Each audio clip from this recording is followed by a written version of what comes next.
I can also, I think I can do this live on Facebook. I'm not Oh, sure this is going to work, but let's see if it goes. Let's see on share on a group on a page. I'll share it here. this is Okay. breakfast, by the way. All right. Hold on, everybody, because I'm going to do this on Facebook. I hope it's going to work. And we are about to begin. I think, can you put your hands up if you can see? Wait a minute. Let me see what I'm. John, why don't you welcome everybody while I'm trying to deal with this Facebook stuff? Oh, sure. Well, it's really thrilling to be able to talk to a worldwide audience like this, people who know something about stuttering or stammering or whatever you choose to call it. When I first got involved with stammering or stuttering, it was a very different world. And now we can all get together online from all over the world and talk about things and share information and experience and enlightenment, I might add. And because of the uh, enterprising activities of people like Barbara Dahm, um, we're making these forums available to everybody all over the world, all over the world.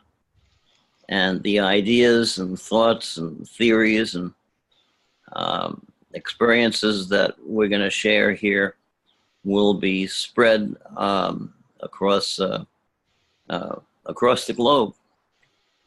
And that, by the way, is how things change. Yeah, it's really wonderful. John and I go back a long way before there was all of this. We do. We go back to 1995 to Munich, and Barbara and I were at the first World Conference. What was it in Munich? In Munich, it was the International Fluency Association. International Fluency Association, and Right. um, Barbara Dahm was a speech pathologist. I had never met a speech pathologist who I felt really understood the problem until I met Barbara. And Barbara got it completely. I couldn't believe it. I thought, my God, this, something's happened here. And so we've stayed in touch, lo these many years already. And it's just thrilling to be able to co-present with Barbara and to talk with her and trade notes and writings and critiques and all this stuff. So this is nothing but fun for me, I have to tell you. Nothing but fun.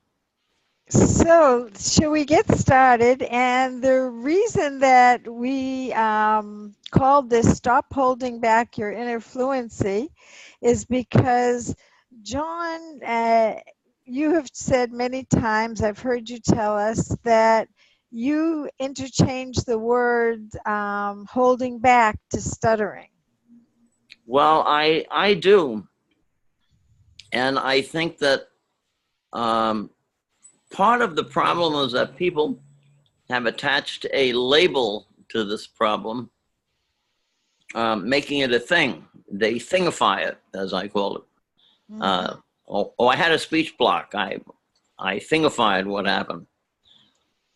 And it's not really about that at all, not from what I've seen.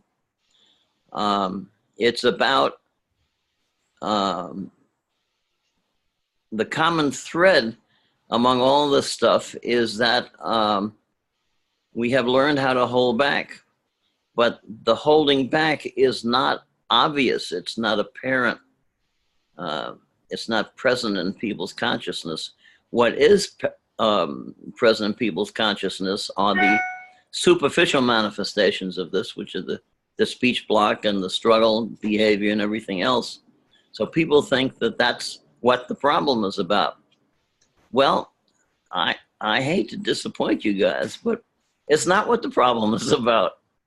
It's Right, and about that, excuse me, I just wanted one. to say, and that's why people aren't getting the results that they wanted, That's right. isn't it? That's right. Because Yeah. they're dealing with the superficial manifestations of the problem, but they're not getting to the guts of it. And when you start really changing how you look at this, um, everything makes sense. Everything makes sense. Now, that's not something that people, that's not a phrase that you hear attached very often to things relating to stuttering. But everything makes sense when you change how you look at the problem. Rama Sita, who hopefully will be on or is on already, who is a brilliant guy. He's writing a series of books on this problem, on stuttering. He's here. Oh yeah. Hello, Rama. Good to see Hi. you. Want to talk, Rama? Wait a minute, let me allow you to talk. I think I can do this. How do I do this? Why is Well, you don't have to do it okay. at the moment, but uh, I tried a little experiment with Rama. I took a page out of his book and I did a search and replace. And at every point where he used the word stuttering or stammering, I suggested that he substitute the words holding back. And I don't know what Rama's experience was, but when I read what he had written using holding back all the way through, everything that he said took on a different character, a different meaning. It had a different presence. It opened different possibilities. And I think that it's going to be possible to change people's perceptions so that instead of focusing on the superficial behaviors, we end up focusing on the underlying dynamics. And because we're about to get it right, or because we are starting to get it right, we'll be able to make significant changes.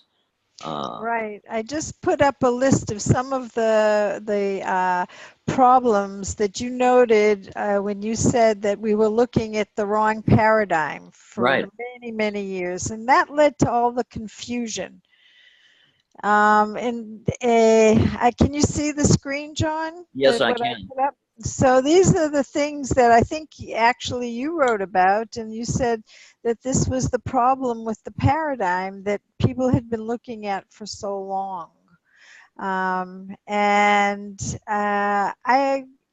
have to agree with you. Therapy has been for too long, trial and error. And what the worst part of it is that the mechanisms were not understood. There are people who have success in therapy. There are Oh, people sure. who have, like you yourself, have Yeah. overcome stuttering. But But the not off. understanding the mechanism behind what made it happen, that's something that was missing. Precisely. When people have improved or people have made major inroads on their speech, um, it's often for reasons that they're not even aware of. They think it's because they have done um, a speech therapy, something or other. But that's usually not what it is. And if you talk to people who have really gotten through this, you know, people like my friend Alan Badmington and other people who have now become great and experienced and very much in demand speakers, um, they will talk. They will talk about the fact that um, it's not about focusing on the mechanics of speech. There's a whole other world out there that's driving this problem, and when you start understanding it, then you're opening yourself up to enormous possibilities of change. Enormous possibilities. So that's what we want to do today, Now, is we want to help you to see some of what really you can do to help yourself. And sometimes therapy does work. As a speech therapist, I have to say that I've had I put up a slide before that, you know, many of my clients say it's not just my speech that flows, it's my mind that's flowing. And precisely. that's the thing. I mean, if you're just going to work on your speech, that's never going to work, because that's not what stuttering really is. It's not per se, I say, not a speech problem. And this is my definition of stuttering. It's a state of being that involves the subconscious. This isn't intentional, okay? Yeah. Need, desire, and intent to act in a way that interferes with the normal flow of speaking and the normal processes of speaking. And And so that, the common thread to all of this, from what I've seen, is we grow up really early having this compulsion to hold back. That is yeah, the common thread, from my perspective, that drives all of these problems, is holding back. Um, here's your hexagon. well, I'll give you an example of speech blocks. I don't know how many people are on right now, because I'd like a bunch of people to see this, but maybe I'll do it again. You want But to share your screen? yeah, Okay, I'll stop sharing this one, and you have to click on share screen on the green oh, share. below Okay. share. So if you noticed all of the different aspects of John's hexagon, there's a lot that I agree with, and most I agree with everything John says. My perspective has one aspect that's a little different, in that I really focus also on the inner processes of speaking. Sure. Well, you have a different background from me, and you looked at speech, Right. and it's logical that we uh, look at some different things. Okay. But Uh, let me demonstrate what a speech block is, because people don't understand what a speech block is. did you share you haven't shared your screen yet. Oh, okay. What do I? Oh, I Click see. on Share. the green I got share it. button, and I got. then on whatever file you want to share. I got it. Oh, that's the wrong one. No, that's the wrong one. Oh, Yeah, stop that one. okay. What do I? Oh, Just do the stop share. sharing. Okay. Okay, now click on it again, and then click on what it is you want to share. Well, I just want to share An what I'm going to email? demonstrate. I'm going to demonstrate something. Okay, all right, demonstrate. Okay. Now, those of you who are watching this, I would like you to hold your arms like this, so that Your hands are interlocked. And what we're going to explore is what a speech block is really all about. So,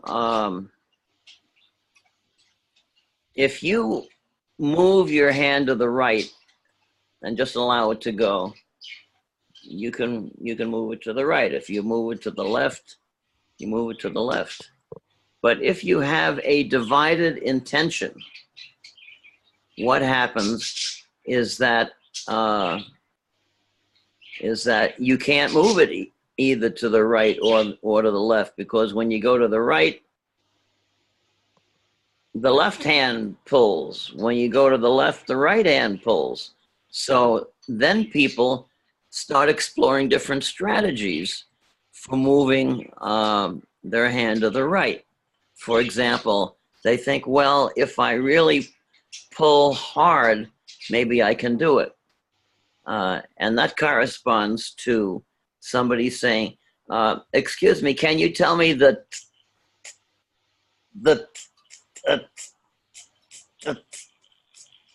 time? Or somebody thinks, well, if they try and keep hitting it, maybe it'll work. So they say, excuse me, can you tell me the time? And that's another strategy for getting past the block. And so we have all of these different strategies for getting past the block, but what's causing the block is when you have two intentions of equal strength pulling you in opposite directions. Right. And John, this leads to all of the things that are in your perceptions, the behaviors, the emotions. Yeah. Where does all that come from? Precisely, so what happened was back in 1985, I was making a talk at the National Stuttering Project Conference. I think it was the first one that we held in San Francisco. First one that we held, period. And I wanted to pull together everything that I had learned and seen about this problem. And so I came up with a model, I call it the stuttering hexagon. And what I discovered was that there were like 6 areas, all of which contributed to the functioning of the hexagon. First of all, there are your physiological responses. The ways that you respond to the conflict. There are behaviors. Well, I'm trying to think of what behaviors would be. Probably stuttering behaviors. There are emotions that are driving the problem. There are perceptions. That's how you're seeing the problem, yourself, other people, other people's responses.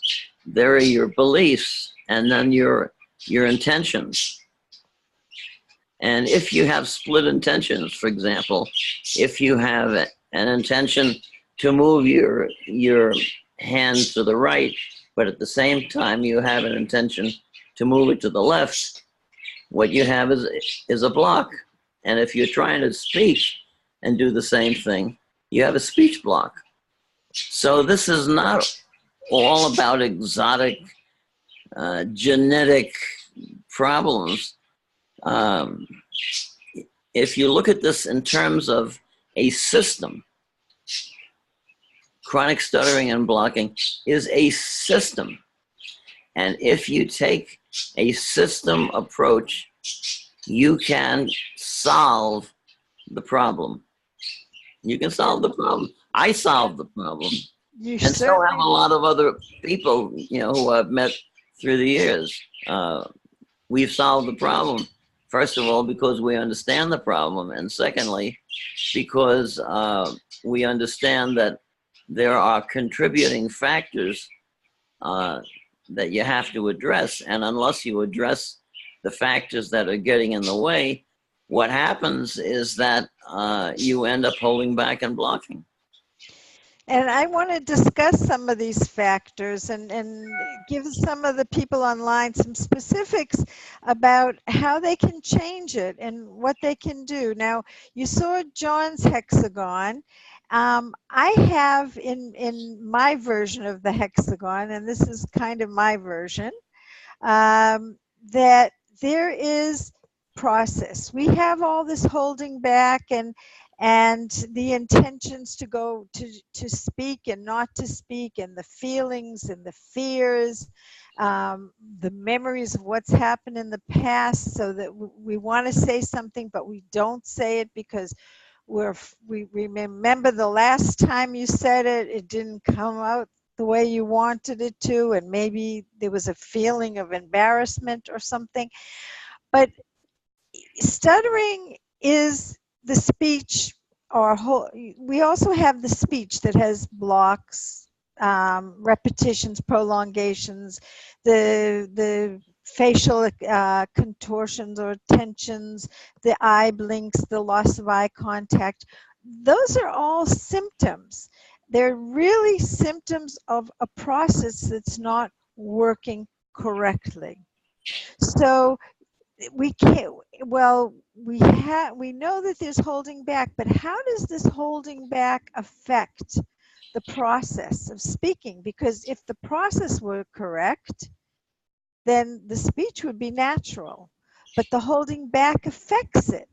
And all of these different aspects that John put in his hexagon, I also believe fully that they affect the process. Now, it could be that the process also is affecting the intentions that the person has, what perceptions they've built over the years, because they have found that there are differences in brain function in people who stutter, and it has been found that there are possibly differences even in the structural, a little bit in the gray matter, the white matter of the brain. So there might be reasons, genetic reasons, why in the beginning a person had some difficulty as they were speaking. And speaking is a complicated thing to do. It's many aspects of it. It involves thinking. It involves thinking our ideas, thinking about ideas, not thinking about speaking. But if you're having difficulty speaking, then it's kind of natural that you're going to start thinking about speaking rather than about thinking about your ideas. So we don't know exactly how this whole hexagon comes about. What is the first thing and the first cause, be it genetic, be it with the feelings? We don't know, but we have to take it all into consideration.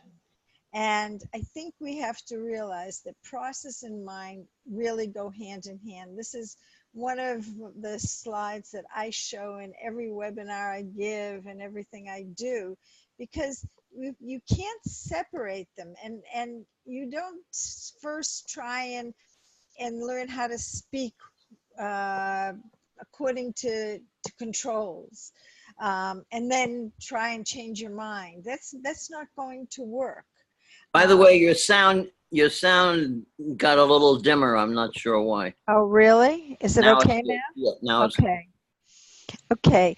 So um, we have a person who really wants to change.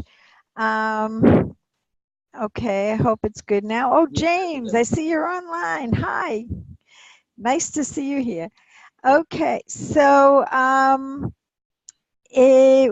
as I was saying, you really have to change both things together. And this is the holding back that you have to change. So, John, talk a little bit more about this if there's some things you want to add to the holding back issue, and then I'll speak a little bit about the process. Well, I can talk about this um, in another activity where holding back becomes a problem, and that is something I had experience with when I was younger. I played golf, and so I would get out on the golf course, and you know, some holes are like straightforward and nothing threatening, but other holes, there's like a water hazard, like a lake or a pond or something on the right. And that spooks a lot of people, and it always spooked me. And that is what I needed to do in order to hit a straight shot was to relax and wind up and hit the ball the way I was hitting it in other situations. But to relax and let go meant that I couldn't control the ball directly. And since I was afraid of putting the ball in the water, I had this incredible compulsion to pull the ball to the left if the water was on the right. And even though I knew that I would probably do that, still, if I didn't want to lose the ball or if I had a big enough fear, I would still pull the ball to the left. And that's totally analogous to what happens when people block in their speech. You know? Yeah. So, I believe that what the holding back also involves a lot of control. And this is my big thing that, you know, I have had discussions, lively discussions with a lot of my colleagues who believe that what you need to do is learn to control. Is you hearing me now? Yep, that's fine. Yeah. Um, is that a lot of my colleagues say you have to go to therapy and learn your speech controls. Well, speaking isn't something that we control, really. I mean, we don't consciously control what we're doing. There are different elements in speaking, and they all work automatically. And this isn't something that, you know, it's my theory. This is something that speech science is well aware of, that people don't consciously, I can hear all these pops here, okay, that people don't consciously choose the words that they're going to say. But those of you out there who stutter, I'm sure that you would agree that at least some of the time you choose the words that you're going to say, or you know the word just a little bit before you go to say it. Well, when people who speak fluently speak, they're not looking at that. They're not looking at the words that they're going to say. I don't know, as I'm speaking to you right now, I don't know the next word that I'm going to say. I don't even think in terms of words. So my speech is really just my thoughts, and the language comes up automatically. Now my mouth is moving, you can all see that, and that happens totally automatically too. There's no control. So in this holding back, it's so affects the speech so much because you start exercising some form of control over the speech system, and also monitoring your speech. People don't consciously monitor their speech. We do know when we make mistakes some of the time, but that's also kind of a subconscious thing that happens. And if we do make a mistake, we correct it also in a subconscious way. So control is a problem. It is not the solution. And it's so important for people to understand that. And if you're going to learn how to control your speaking, it's like you try walking and you control where you're going to put your foot down and when you're going to pick your left foot up because you put your right foot down, and you want to control that timing. You just can't do it. We'd all trip all over ourselves. And there are certain things, there are a lot of things that this kind of direct control doesn't work on. For example, when I was living in New York before I came to California, I decided I would learn judo. I thought, oh yeah, that would be cool. So I went to this place on the west side where the guy by the name of Ishikawa, I still remember him, stocky Japanese guy, who was teaching judo. And there is one move, they call it a foot sweep. And the way it works is that you're moving around the floor with one hand on the elbow of the jacket called the gi, and the other hand on the shoulder, and you're moving. The idea is to move the person around the floor, and that then all of a sudden you take your foot and you hit his instep. That's the foot sweep, and you knock him off his feet.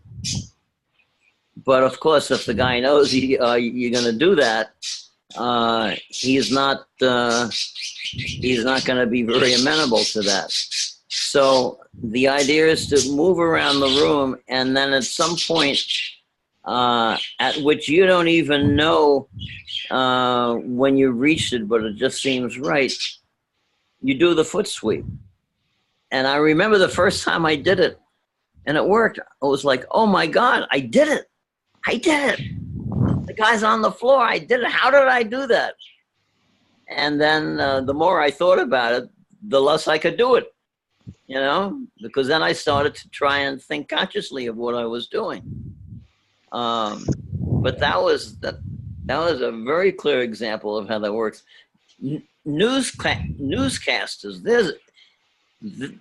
There's one newscaster on MSNBC.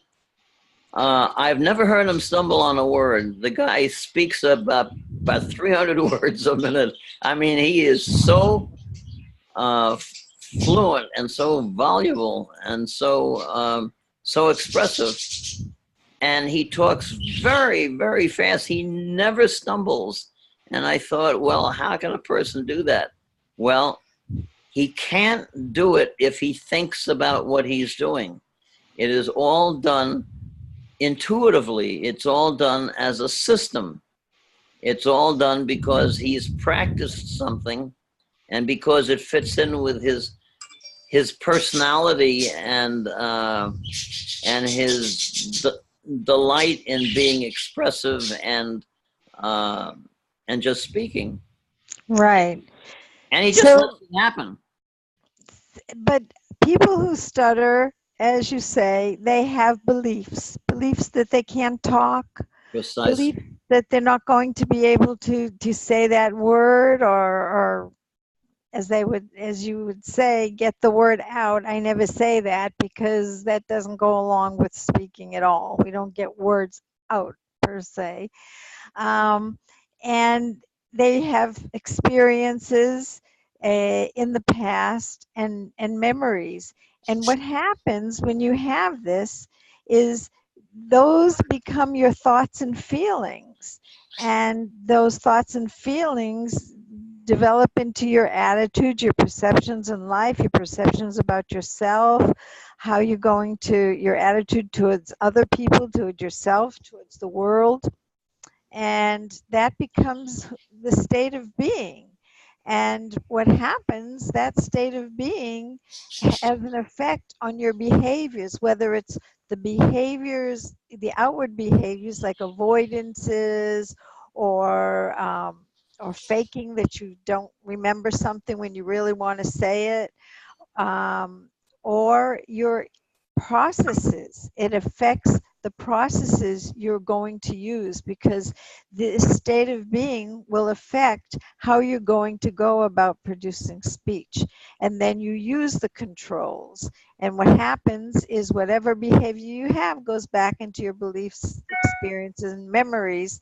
And so you get caught in this circular thing, which if you're going to change your ability to speak, you have to make some change in these areas so that this will not continue to affect you. So maybe changing thoughts and feelings is a really good place to begin, because that will change your attitudes and perceptions. And you Sure. can't just change behavior without changing all of that. The big thing is trust. You have to be able to trust the system. You have to be able to trust your automatic responses. You also need to have a very clear intention about what you want to do, and not have conflicting intentions. One other thing uh, another example of what I'm talking about.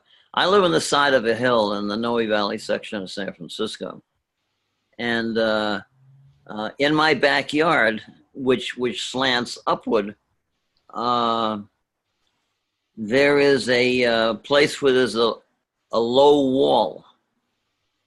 And what one day I went out there and I thought, well, I want to see if I can throw a ball from the back door, which is lower, and actually hit the wall. And so I tried to do it, but I tried to do it by controlling what I was doing. I couldn't hit the damn wall to save my soul. So what I did was I just started throwing the ball, just doing it. Just decided. I just decided I was going to have fun throwing the ball, see if I could do it. And lo and behold, at some point, I started to hit the wall. And I thought, oh, this is good. And the moment I thought about the fact that I was hitting the wall, and I thought, oh, now I can do it, and I tried to control it, I couldn't do it anymore. So there are a lot of behaviors, a lot of actions which are very complex that have to be done intuitively. They have to be done intentionally. You have to have a clear intention about what you want to do. And then you have to trust the system. Trust is such a key part of this. You have to trust the system to deliver what it is that you want to have happen. And the way that you get better at something is not to control it. It's just to do it over and over and over again and practice it. And at some point, you practice it enough to where you start to get a feeling for what it is that you're trying to do. You know, I want Right. I want to Tonight, get I want to yeah. get the feeling of hitting the wall. I don't want to control it. I just want the feeling. And at some point, I did it enough, so I started to hit the wall with increasing frequency. So bringing that to speaking, I see that so many times what you just said. You know, I show my clients the 6 principles for speaking naturally, and we go through them and do activities with them. And they all, when they do them, of course, they're speaking naturally, and It's not just their speech that flows, it's their mind that flows. And eh, what um, what happens sometimes after that, when they become able to speak in a flowing way, then they start analyzing again. How did I get to that? Just what you said. Exactly. And then they have trouble, and we got to go to the next session, and we go through it again, showing them that it's not about analyzing.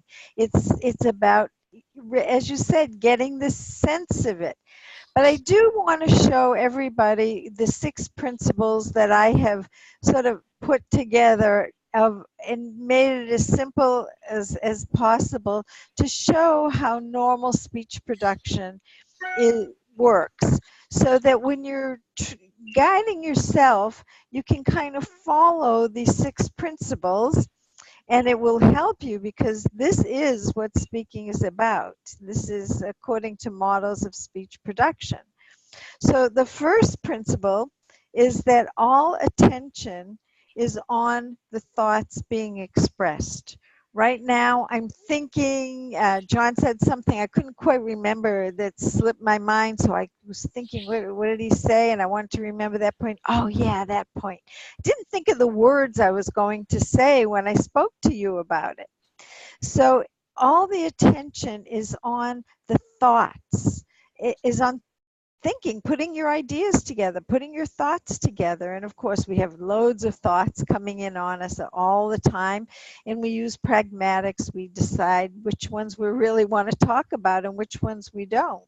And we have other things that come into play here, like do I want to be do I want to be diplomatic? Do I want to be polite? Am I angry? I'm going to express that anger or whatever. So there's so much that goes on when we're speaking, and it's not about the words. So one principle is you've got to put your thoughts on the message and not on the specifics you're going to use to express that message. Now, principle number 2 is that the brain develops the language automatically as a series of phonemes. It's called phonemes. You can call it speech sounds. And when I'm speaking, it's like one sound comes after the other, and it's pretty automatic. I don't think about it. It's not that I'm saying, oh, now I'm going to say B, and then I'm going to say R, bar. I don't think of that when I'm saying my name. I don't even realize which speech sounds I'm saying, but it comes as a progression of phonemes, not as whole words. Now, the principle number 3 is really important, and I think that it's so overlooked. And I must admit, in my early years of doing this dynamic stuttering therapy that I did in the beginning, before it got as refined as it is today, I don't think I understood the importance of this time gap. Everybody says, well, I know the word I want to say, but I just can't say it. So that's a gap in time between you know what you want to say, and then you're going to say it. And it doesn't work that way. As soon as those speech sounds come into my language, they're already being heard by you, given that there's no delay over all these electronics. But if you were standing in front of me here, you would already hear them, because I don't first think of what the sound is and then say it. As it comes automatically to my mind, it's being produced.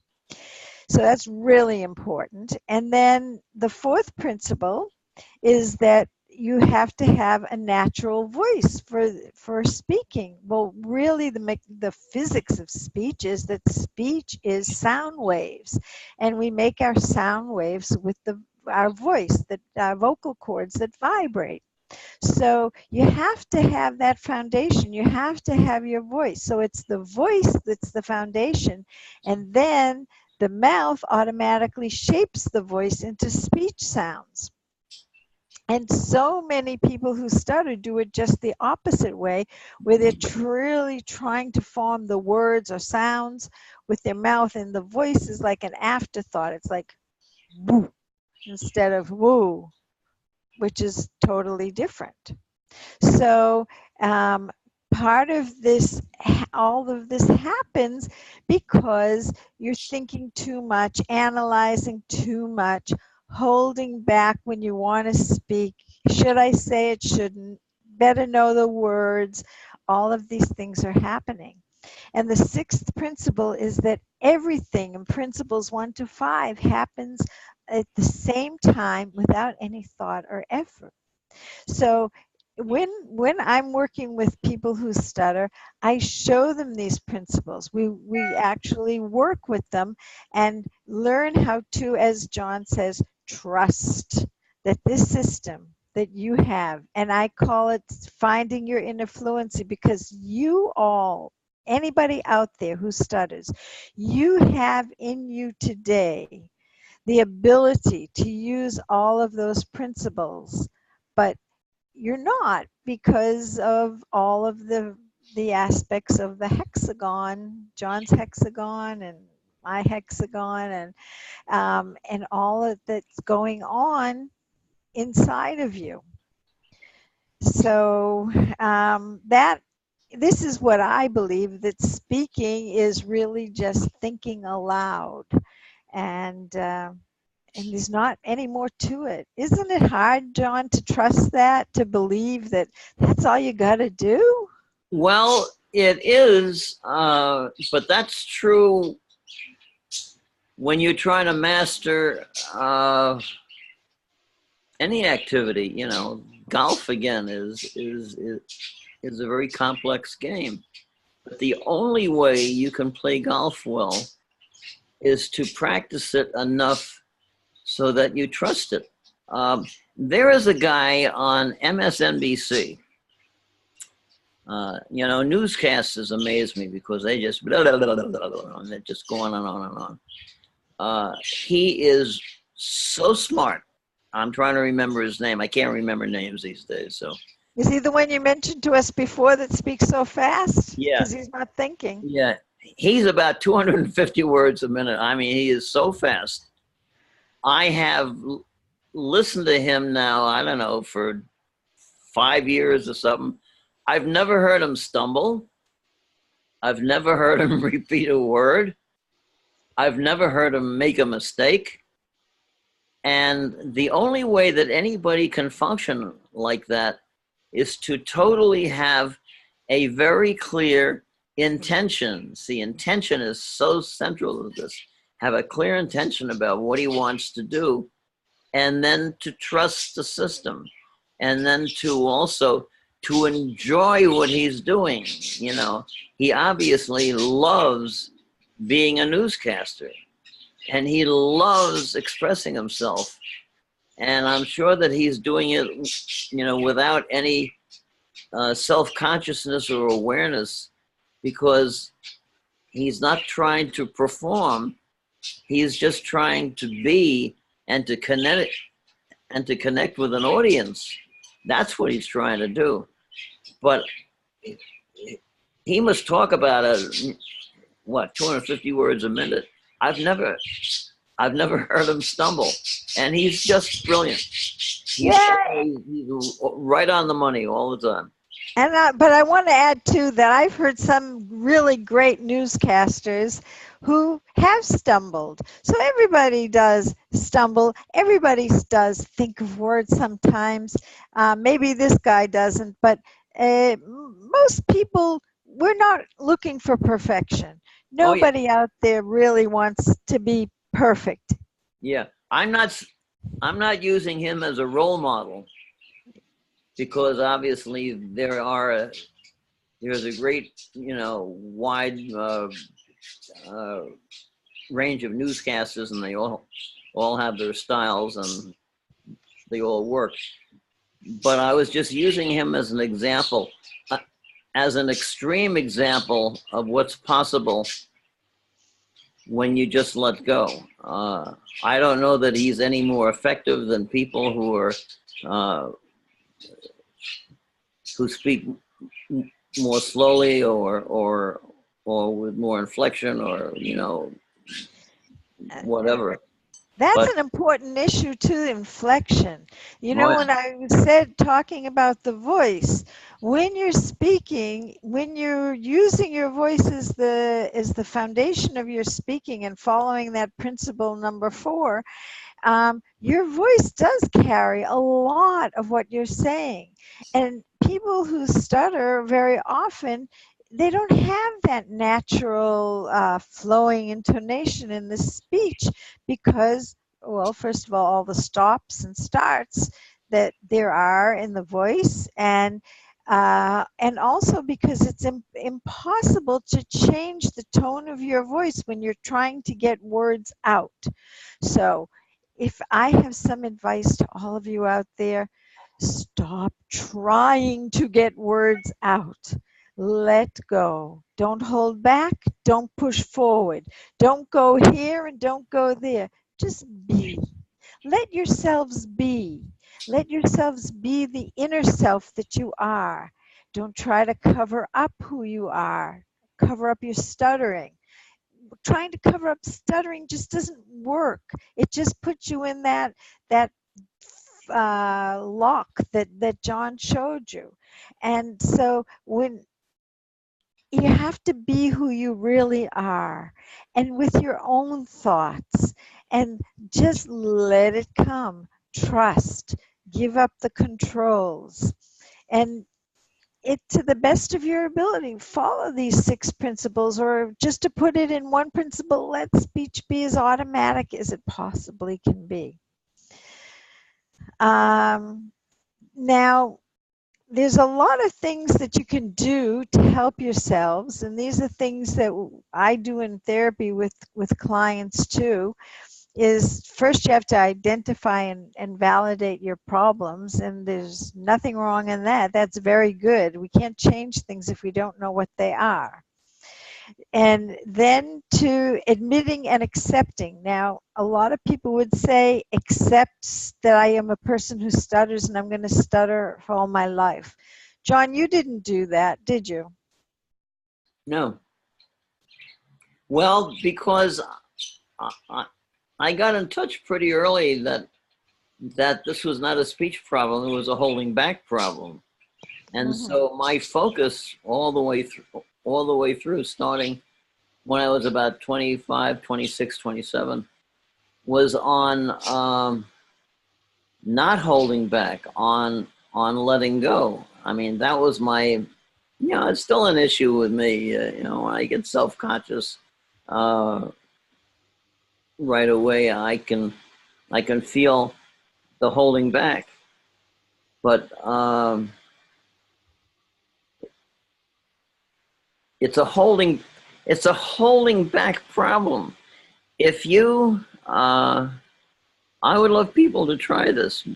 Something I mentioned at the beginning of this, which is take a paragraph on stuttering out of a book that you have, and go through the thing. And every time they mention the word stuttering or stutter, substitute holding back or hold back, and just read the same text, but use the words holding back instead of stuttering, and see if your awareness starts to shift.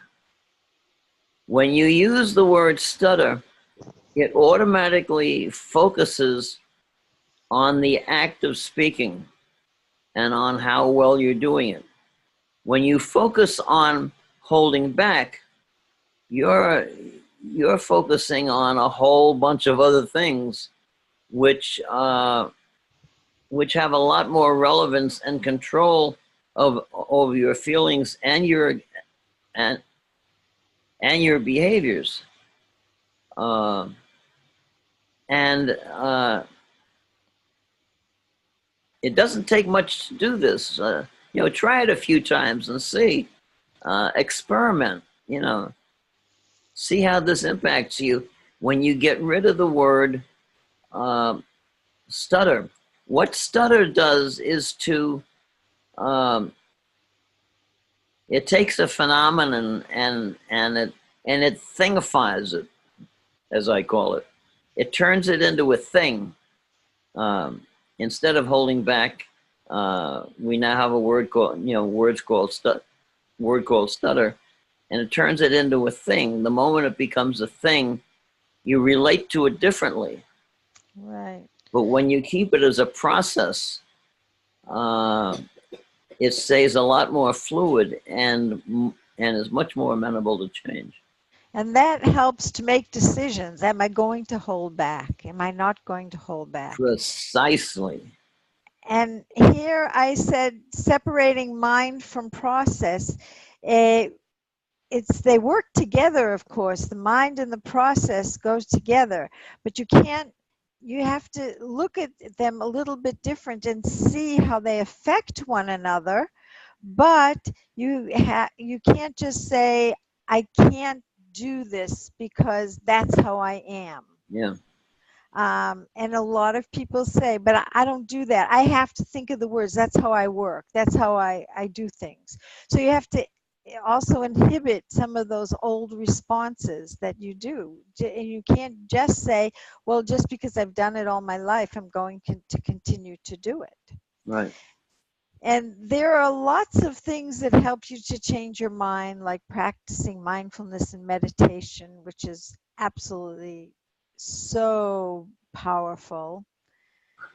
And as John says, changing linguistic expression change by substituting holding back for stuttering. And I have a whole bunch of other things too that always don't say like, oh, that worked. What do you mean it worked? Say, I did such and such a thing, or I let go this time, or I let myself just concentrate on my ideas this time, rather than it worked or it didn't work. And so many people think that stuttering is a thing that happens to them, that like it just falls from the sky like rain. But it doesn't fall from the sky. It's something that is a result of what you're doing. So by changing the way you look at it, the way you speak about it, the way and using mindfulness and meditation to help you to change your ideas, that is so powerful. Imagining too. You can imagine yourself speaking without holding back. Just get into it. Make it like it's real. And your mind will begin to see that you have this option. What we imagine is as real to our brains as what is going on. So I'm imagining that you're all here, and maybe nobody's even online. I haven't looked to see how many participants we have now. Oh, we have quite a few, but you could not even be there, and I could be talking to myself. So it's all imagination, and what we think and what we have decided is. Now, people want to practice their speech, but do you ever rehearse your feelings? Do you ever go into a speech situation and instead of rehearsing what you're going to say there, rehearse how you're going to feel there, but the way you want it to be? Not the way you fear it will be, but the way you really want it to be. So if you're going to give a presentation at work, rehearse how you stand tall, how you smile, how you project light onto the room. Rehearse that feeling of how wonderful it is and how good and confident you feel. Rehearse it. It'll get into you. And this is part of who we are. So don't rehearse those words. It's not going to help. But you can rehearse those good feelings. And sometimes in the beginning, it is acting. It is acting. Yes, when we change, we're acting. And we have to act as the self we want to become, because we'll never become that self if we don't start someplace. Um, yeah, another thing that I want to share with you. In my book, there's a chapter called How to Conquer Your Fears of Speaking Before People. And it's a series of 10 exercises that I use have used in my public speaking workshops for the general public in San Francisco. And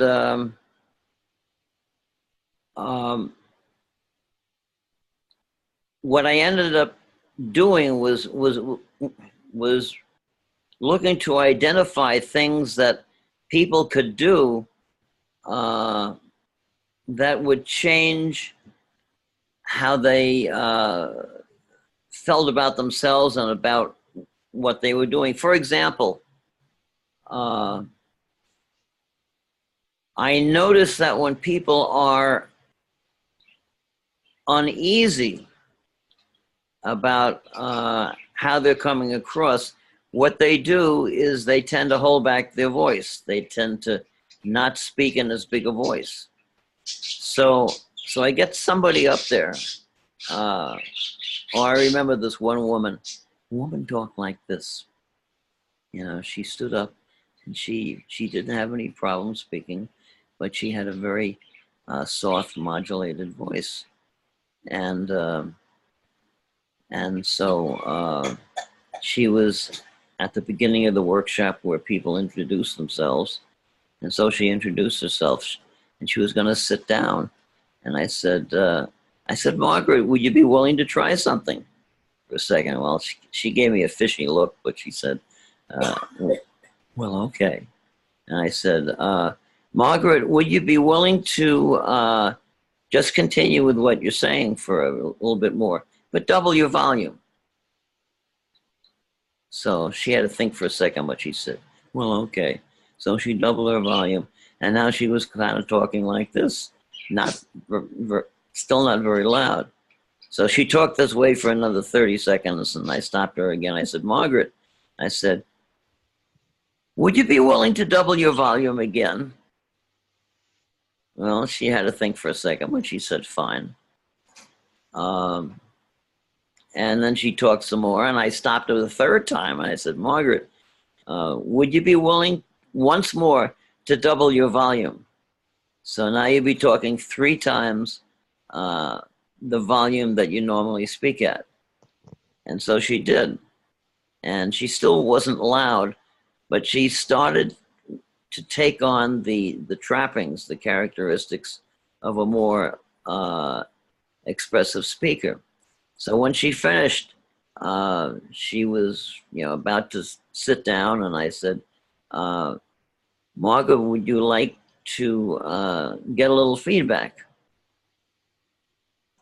And she said, oh, well, okay. I said,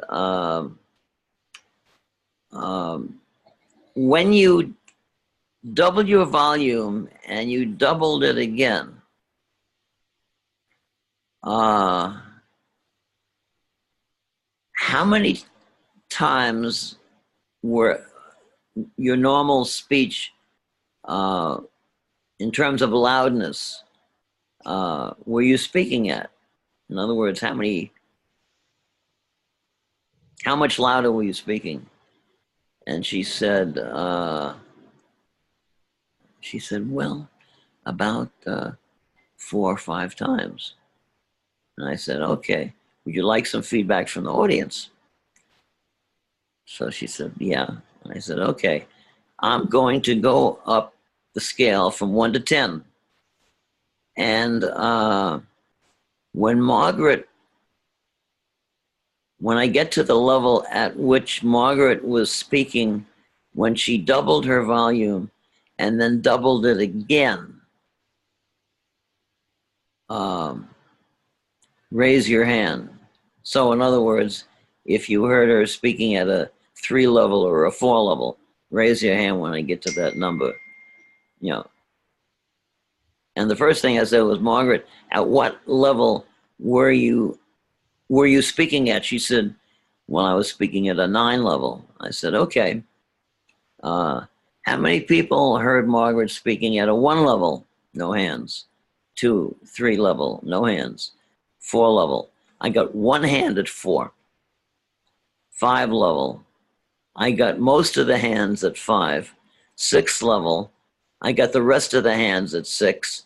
I got no hands at 7, 8, 9, or 10. No hands at all. So Margaret heard herself speaking at a volume level of 9.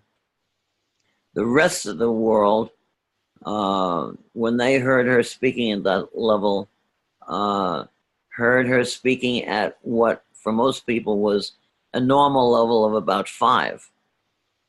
And this is so typical of people who deal with stuttering problems.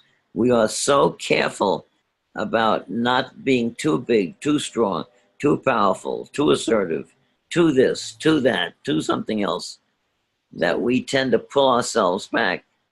And this act of pulling back is part of what tells us that we're scared and that other people have the power and we don't. Right. Well, I think we're going to have to wrap this up, but there were some questions and I want to have chance to answer them. Rama, you asked, in my years of an SLP, what percentage of people who stutter can speak without stuttering on their own or speaking to a pet. I don't have specific figures because I've never done a calculation, but from my experience in talking to people, I'd say that the vast majority can do that. And that's because when you're speaking to yourself, you forget you're speaking. When you're speaking to a pet, you're not holding back anymore because you don't think, well, what's the pet going to think about me? Or what are they, they're not going to like if I have a block. So I think that's why. And that just goes to show you that you have it within yourself. And you have to deal with these things. See what works. See what really helps you. When you don't think about speaking, is it better for you or is it worse? And you have to learn from these things. Now, somebody asked me if I could put the 6 principles up. There is a recording. You will get the recording. I think tomorrow. Hopefully, I'll do it right and won't make mistakes. So you will see it. It's also on Facebook. One of these days, I will just write them down all on Facebook. So keep following me on Facebook, and I'll just write them as a list. But you can always find them there, and I think I'll be mentioning them again and again because they're really important. Let's see if there's any other questions. Let me go to the question and answers. Wait a minute. Just had the question and answers. Wait a minute.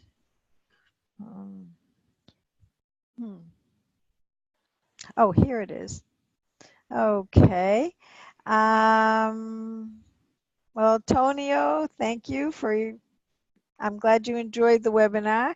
Can I give you practical advice for fear and anxiety before speaking? And you're from Italy. That's really great to have you here. Okay, John, do you want to relate to that? Practical advice of how to get over the fear and anxiety before speaking? And then I can add. Well,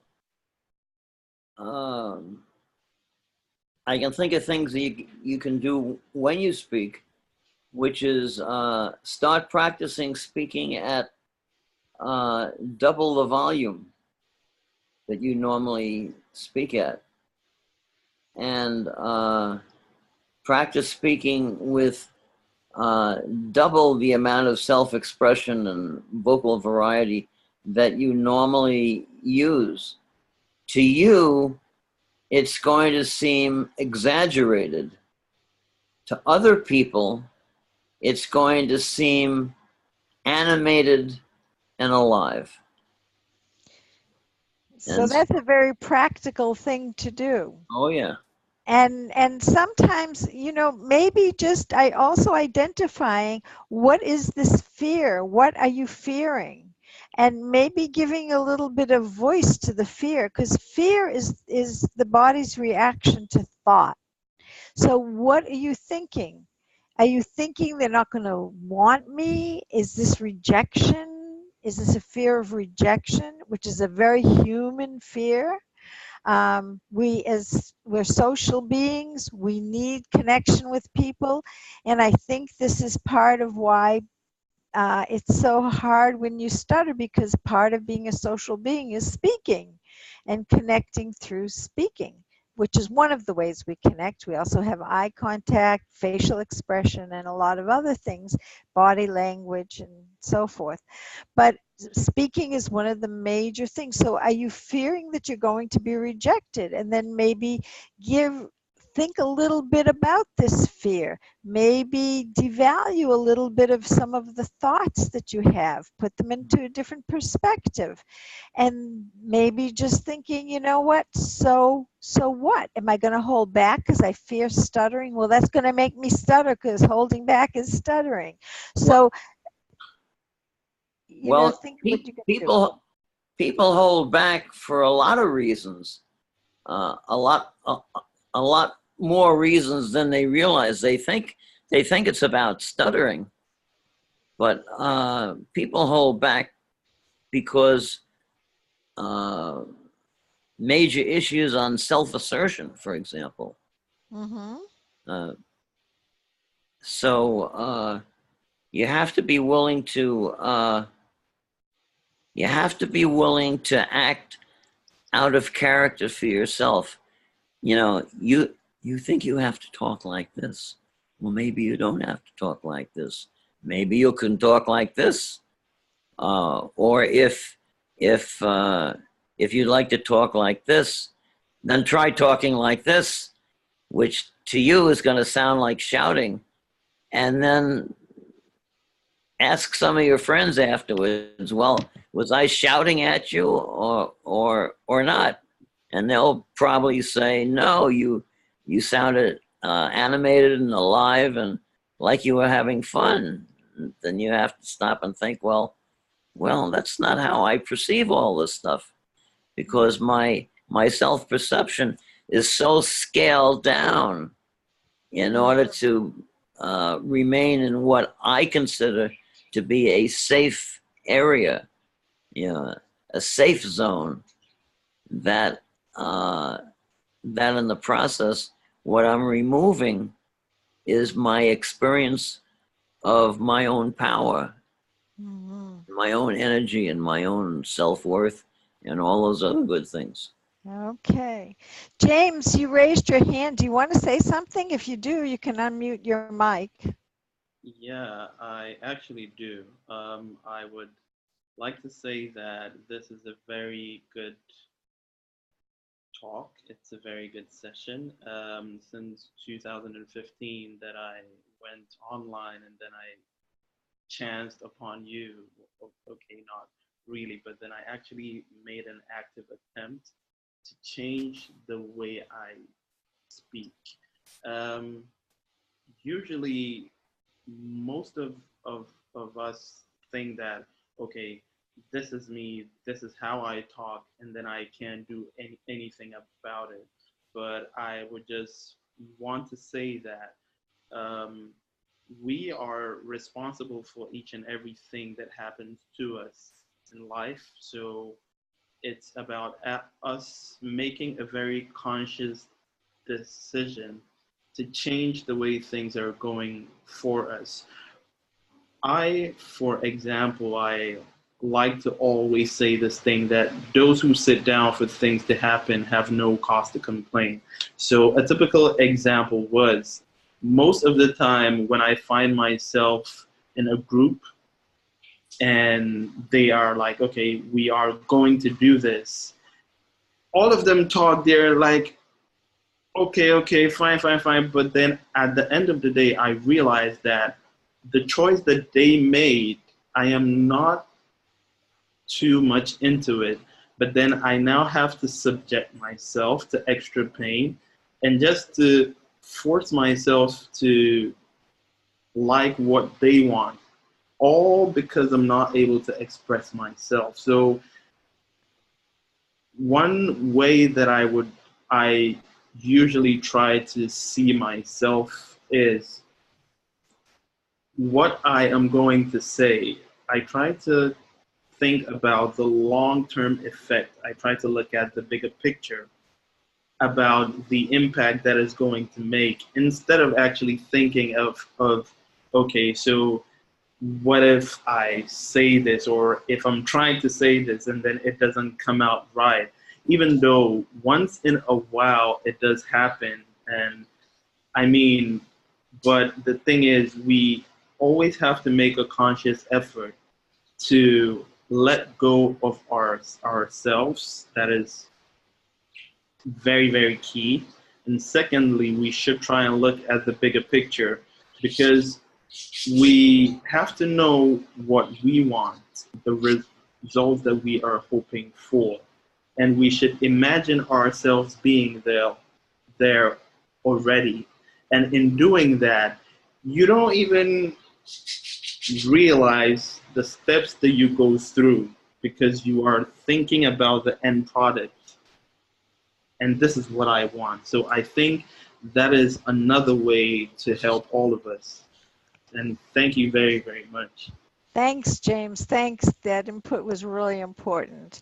And Mike, you raised your hand too. Do you want to say something? You can unmute yourself if you want. Mike? No?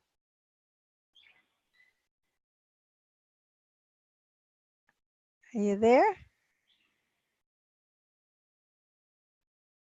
Okay. I'm not sure if, okay. If you do want to unmute yourself, you're welcome to do that. Okay. The other question, the last question, and then we're going to have to end this. It's been fun, but all good things must come to an end, as they say. How long does it take to shift that mentality? Well, that is individual. You know, some of us are the age of John and myself, and we haven't learned a thing from when we're little and haven't changed our mentality at all. Some people like myself, it took me until I was in my 40s before I was able to speak in front of more than my closest friends. And some people just very quickly, they want to change, and they have the ability to change very quickly. It depends on the decisions you make. If you see that this is what you need to do, and you're accepting that I need to make changes. It's not just going to happen to me. I don't go to therapy to have something happen to me. I go to therapy because I want to make changes. And changes in the mind and the process. And if you're ready to do that, it's not such a long, drawn out thing. I can't tell you whether it's weeks, months, or a year, but it's something that's possible, very, very possible for everybody. But if you're going to be locked into an old mindset and locked into your old self, then it's a waste of time to even go to therapy, in my estimation. So that's my answer to that question. Do you want to sum up with something, John? And I just want to say before we sign off, thank you all so much for coming. I love talking to John. I think he's one of the greatest in our field. He has contributed so much to the stuttering community and done seminars and written books, and his book, Redefining Stuttering, is a must for everyone, and it's available free online. Yeah. It's free online. Right. All 649 pages. And it's in Russian too, in case you want to read it. Oh, okay. So thank you. And John, take it away, and then we'll end the meeting. Well, I think this has just been terrific. And I want to thank you for going to the trouble, as you have on numerous occasions, to to putting together these workshops. I think people need to hear discussion. They need to try stuff out. They need to hear other people's experiences. They need to have ideas that are not the kind of mainstream therapy ideas that I think keep people mired in the same place. And I hope that we can continue to do, more of this stuff. I hope you pass the word, and I hope that you stay in touch with us. Don't be reluctant to write us with questions. I love corresponding with people, and I like talking with people on the phone and on Skype and stuff. It's what I like to do because it's just too much fun. So I put on John's email before and mine as well. So how about Skype address? Skype, you want to give it to them, right? You want to write it down in the chat? Yeah, I'm trying to remember it now. You can just look for John Harrison on through your email, probably on Skype. Yeah, if you go on Skype and you enter John Harrison, I'll show up. And I can best be gotten through barbdahm@gmail.com or on my website, nostut.com. Yeah. So, bye everyone. Have a great rest of your weekend. And if you have any questions whatsoever, get in touch with us. Absolutely. Okay. Nice talking with you all. Bye, everyone. Okay. Bye-bye.